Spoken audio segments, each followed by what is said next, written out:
Nous nous retrouvons ce soir pour la guidance astro-oracle des Capricornes pour le mois de juillet. Comme premier oracle, c'est la tendance du mois, j'ai tiré le serpent. Alors, effectivement, c'est pas gorleux pour le mois de juillet. Il faut savoir quand même que le soleil s'oppose euh, à l'amas de planètes en Capricorne actuellement, donc qui touche la maison 7. Et le serpent nous suggère quand même un mois un peu délicat.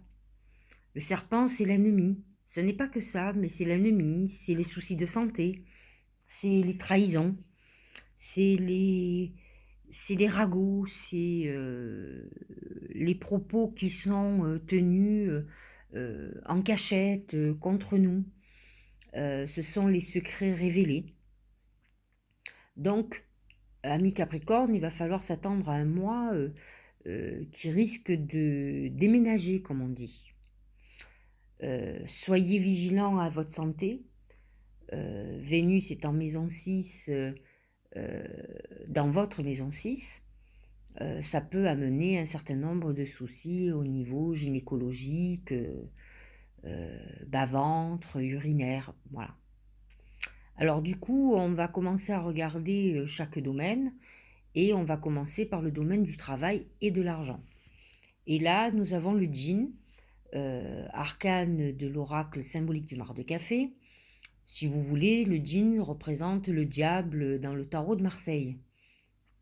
Donc, il faut s'attendre pour les Capricornes quand même dans une phase de problématique au niveau financier, perte financière, peut-être assez considérable, et surtout une perte financière qui peut avoir été provoquée par des négligences, par des trahisons.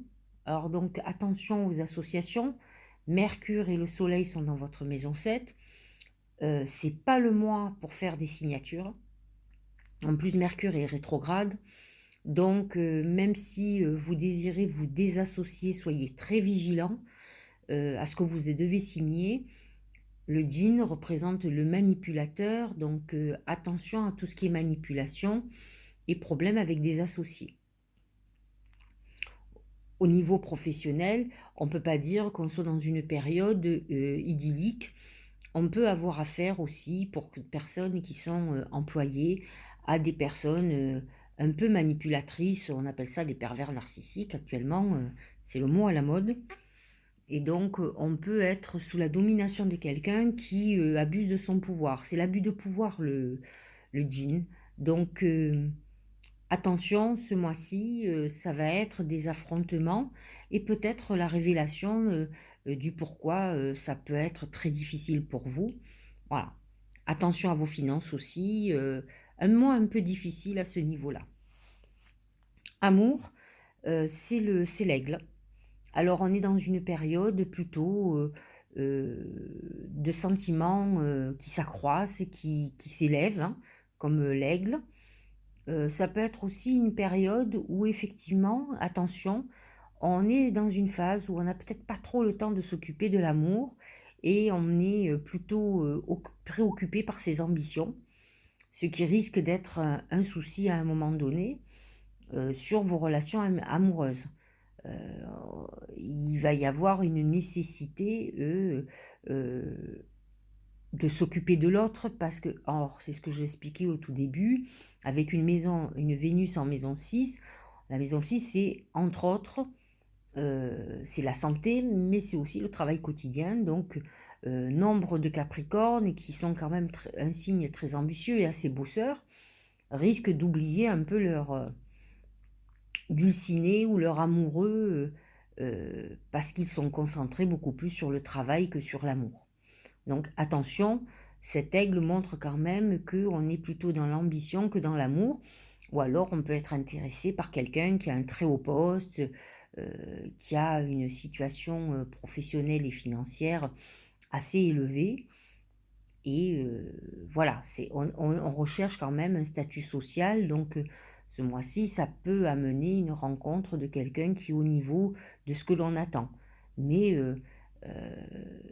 attention, l'intention fait que si votre intention c'est de trouver quelqu'un qui vous amène une stabilité financière, vous risquez de ne pas avoir une stabilité amoureuse. C'est-à-dire que vous aurez quelqu'un qui effectivement vous amènera peut-être un confort matériel, mais ne vous réconfortera pas au niveau amoureux puisque les deux ne sont pas toujours compatibles et l'intention fait que vous n'obtenez que ce que vous avez demandé. Donc, si c'est la motivation et le portefeuille, vous n'aurez le portefeuille, mais vous n'aurez peut-être pas l'affectif ou l'amour idyllique que vous attendez. Au niveau santé, la pensée. Alors, la pensée, c'est tout ce qui concerne l'esprit. Donc, c'est un mois où on peut être un peu perturbé, beaucoup réfléchir. C'est l'émotion au niveau de l'intellect. Mais ça peut être une période de déprime, de dépression, où on a quand même le cerveau qui bouillonne et qui nous empêche de nous reposer et au contraire qui amène un épuisement. Alors que nous dit le tarot, le Tao plutôt. Alors le Tao, c'est la dispersion. Alors, dispersion, négativité diffuse, rétablissement de l'harmonie, circulation, revitalisation, dissolution des divisions, éclaircissement. C'est une période où le Tao vous dit que nous allons rechercher à retrouver l'harmonie après une période de grosse perturbation dans sa vie. Donc c'est une phase où tout ce qui est négatif est en train de s'évacuer, de s'éloigner. Je vous dis attention parce qu'il peut y avoir quand même un mois à double vitesse, c'est-à-dire que vous commencez le mois quand même dans une phase où ça peut être très difficile, où on a beaucoup de choses à régler, où on découvre des trahisons, et que petit à petit, au fur et à mesure du mois, les choses s'estompent et se résolvent. Alors, que dit l'intuition ? C'est le moment de compter sur votre guérisseur intérieur, c'est la transmutation. Donc, c'est une période quand même où effectivement, on peut être éprouvé, le mental, la pensée le montre. On est dans une période où on fait des remises en question, on essaye de retrouver un juste équilibre. Donc c'est un moment, effectivement, où on peut avoir un repli sur soi. On conclut avec un très bel arcane pour les messages des anges, c'est l'étoile. Alors que nous dit l'étoile ? Moment heureux, consacrez-vous à des projets positifs, optimistes et à long terme, vous êtes sur la bonne voie. Alors effectivement, le soleil va passer en Lion à partir du 21-22 juillet et le soleil là va se trouver en maison 8, qui est une maison, qui est la maison quand même où il peut y avoir un renouveau en général au niveau de la vie professionnelle, financière surtout. C'est une période quand même qui peut amener cette introspection, mais le message de l'étoile en tout cas vous annonce quand même beaucoup de chance et vous annonce un aboutissement favorable qui à mon sens arrivera à la période du lion, c'est ce que je pense en tout cas, et qui amène un équilibre quand même. Alors je voulais quand même vous dire, puisqu'il y a certains aspects négatifs malgré tout au début par l'oracle symbolique du marteau-café, c'est que vous avez quand même, amis Capricorne et ascendant Capricorne, vous avez Mars en bélier qui vient de s'installer dans votre maison 4, qui est quand même la maison du foyer, la maison de la famille, donc il peut y avoir des conflits très importants et des discordes qui arrivent et qui vont être là quand même pour 6 mois. Donc c'est quelque chose qui va être assez notable pour les Capricornes et les ascendants Capricornes. Comme je vous l'ai déjà dit, je vous invite à lire ou à écouter votre signe solaire et votre ascendant. Ça vous donnera une tendance beaucoup plus précise de ce qui va se passer pour votre mois. Voilà pour le signe du Capricorne.